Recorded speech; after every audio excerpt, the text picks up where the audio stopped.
Bonjour et bienvenue dans cette nouvelle vidéo dans laquelle j'aimerais vous parler d'un sujet ou de quelque chose que l'on apprend tous quand on apprend l'anglais, mais dont on ne sait jamais trop quoi faire et on n'en voit pas tellement l'intérêt, les question tags.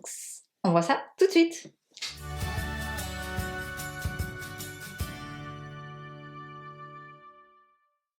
Avant de rentrer dans le vif du sujet et de vous parler des question tags, vous l'aurez peut-être remarqué, mais quand j'ai une petite histoire à raconter ou une petite note culturelle, j'aime bien justement vous le raconter pour donner un peu de sens à tout ce que je vous explique après.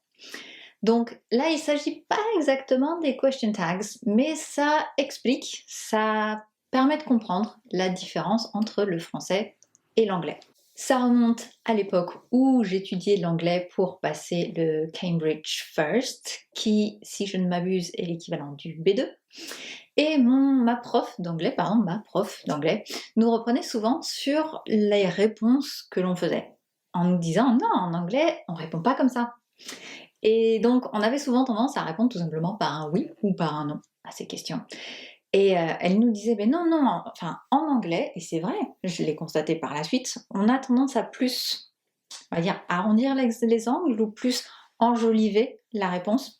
Donc, si je prends l'exemple de Do you want some tea?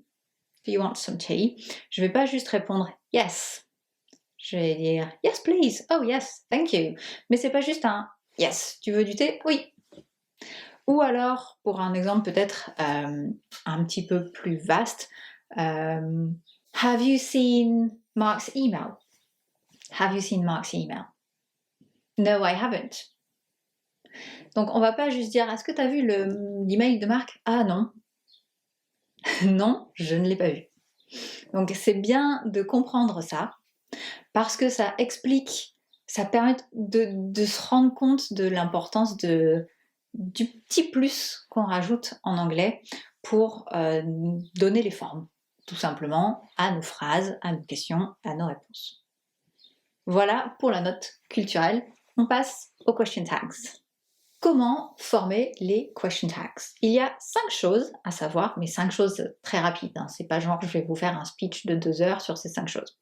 Tout d'abord, les question tags, si vous vous en souvenez, c'est une inversion entre l'auxiliaire et le sujet. Donc, deuxième chose, et j'insiste bien là-dessus, on parle bien d'auxiliaire pour les question tags. Donc on ne va pas juste reprendre le verbe d'action ou le verbe utilisé dans la phrase, il faut forcément rajouter un auxiliaire. Ces auxiliaires peuvent être have, do, can, could, be, will, shall, should. Donc tous ces mots qui généralement sont plus utilisés pour donner une notion de temps, donc qui s'adaptent aux différents temps. C'est ces auxiliaires-là qu'il va falloir utiliser dans le question tag. On a donc déjà vu 2 choses rapidement. Il faut inverser le verbe et le sujet et le verbe. Il faut utiliser un auxiliaire. Troisième chose, le tag est l'inverse de la phrase. Donc si la phrase est positive, le tag est négatif. Si la phrase est négative, le tag est positif. Petits exemples. You like curry, don't you? You like curry, positif. Don't you, négatif. Ou you haven't called him yet. Have you? You haven't. Have you? Quatrième chose à savoir pour former un question tag, s'il n'y a pas d'auxiliaire, on en rajoute un. Vous l'aurez peut-être remarqué dans mon exemple précédent, you like curry, don't you? You like, on va pas mettre liken't you. Chaque fois, pour le négatif, on utilise toujours un auxiliaire. Donc, si c'était négatif, on dirait you don't like curry. You don't like curry, do you? Donc, quand c'est positif, you like curry, don't you? Autre exemple, cette fois-ci au passé, you spoke to him yesterday, didn't you? Donc, pour savoir quel auxiliaire utiliser, vous pourriez très bien dire you didn't speak to him yesterday. You spoke to him yesterday, didn't you? Donc, on va toujours, s'il n'y a pas déjà un auxiliaire dans la phrase, penser à bien Vous demandez quel auxiliaire est le bon et le rajouter. Cinquième et dernière chose à savoir pour les question tags, s'il y a déjà un auxiliaire, on ne va pas chercher midi à 14h, on réutilise tout simplement le même. Par exemple, he hasn't arrived yet. Has he? He hasn't. Has he? She will call me back. Won't she? She will. Won't she? Voilà donc pour le côté purement pratique de comment faire des question tags, mais ça ne nous dit pas comment les utiliser. Donc vous savez à quel moment que ça va en fin de phrase, quelle forme il faut avoir, etc. Seulement voilà, dans la pratique, en conversation, il se trouve que l'intonation a aussi son importance. Deux possibilités en ce qui concerne l'intonation, soit la voix descend au moment du question tag. Dans ce cas-là, ce qu'on vient de dire, c'est une affirmation et on s'attend tout simplement à ce que notre interlocuteur soit d'accord avec nous. Par exemple, she has such a beautiful voice, hasn't she? Elle a une super voix, n'est-ce pas? Une voix magnifique, n'est-ce pas? Donc là, vraiment, le question tag, on peut l'associer au français, n'est-ce pas? Parce qu'on cherche juste à dire quelque chose qui pour nous est une vérité et on s'attend à ce que l'autre personne soit tout simplement d'accord. Deuxième possibilité, la voix monte au moment du tag. Et là, très clairement, comme dans toutes les langues, on va dire, c'est une question. Par exemple, you haven't got a pen, have you? T'aurais pas un stylo par hasard? Donc là, on pourrait peut-être essayer de voir ça comme l'équivalent de par hasard, ou peut-être que si, en français, où on va établir une situation, you haven't got a pen, tu n'as pas un stylo, par hasard, have you? Donc essayez de voir ça, peut-être de le lier à ce qu'on pourrait utiliser en français, même si en français on n'utilise pas exactement les tags. On a aussi différentes façons de poser des questions ou de faire des affirmations, donc ça peut aider d'associer un petit peu ces notions au français pour mieux utiliser les tags. Avant de vous laisser, j'aimerais encore partager avec vous 3 particularités, parce que si vous commencez à vous mettre aux question tags, je pense que sur ces phrases-là, vous allez un petit peu vous casser la tête.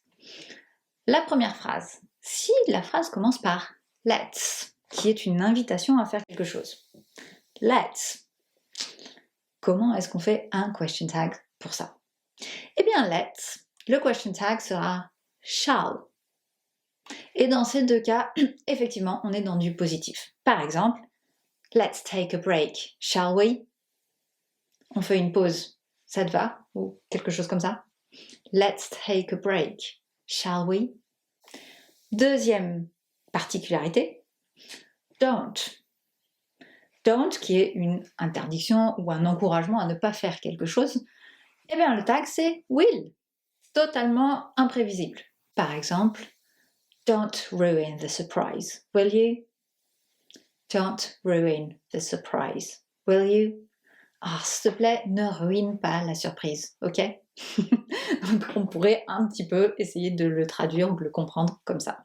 Donc don't, le question tag est will. Et la troisième particularité, alors là c'est pas tellement la tournure de phrase, c'est plutôt quand on parle de soi. I am. Alors là il y a deux façons. On pourrait dire I am I not? C'est correct. Mais grammaticalement, officiellement, ça devrait être aren't I. Par exemple, I'm crazy, aren't I? Je suis folle, n'est-ce pas? Vous pourriez dire I'm crazy, am I not? Mais ça peut-être n'a pas tout à fait le même message. I'm crazy, aren't I? Donc souvenez-vous de ces 3 particularités. Let's, shall, don't, will, I am, aren't I? Voilà donc tout ce qu'il y a à savoir sur les question tags, à la fois comment les former, à quoi ils servent, quels messages ils font passer et aussi les quelques particularités.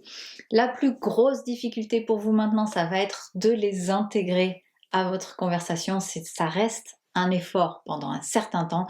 Je vous dis tout de suite, ça va pas venir comme ça du jour au lendemain. Il va vraiment falloir forcer les choses. Et même quand vous vous rendez compte que vous l'avez oublié, vous vous refaites la phrase dans la tête. Tant pis, c'est trop tard, la conversation est passée, le moment est passé, vous ne l'avez pas dit, c'est pas grave. Mais essayez de vous refaire la phrase dans la tête avec le question tag et petit à petit, il va s'intégrer. J'espère que cette vidéo vous a plu. Si oui, un pouce vers le haut comme d'habitude. Si vous n'êtes pas encore abonné, abonnez-vous tout simplement. Et faites connaître cette chaîne, cette vidéo peut-être aux personnes qui pourraient être intéressées, qui apprennent l'anglais. Ce qui est pas mal que j'essaye de faire, c'est des courtes vidéos pour pouvoir juste les grignoter comme ça sur le pouce. Donc si vous connaissez des personnes qui vous disent tout le temps j'aimerais faire de l'anglais mais qui ne s'y mettent jamais, bah pourquoi ne pas leur proposer de regarder ces petites vidéos, c'est court, c'est facile et ça remet un peu le pied à l'étrier. Merci beaucoup et à très bientôt. Salut!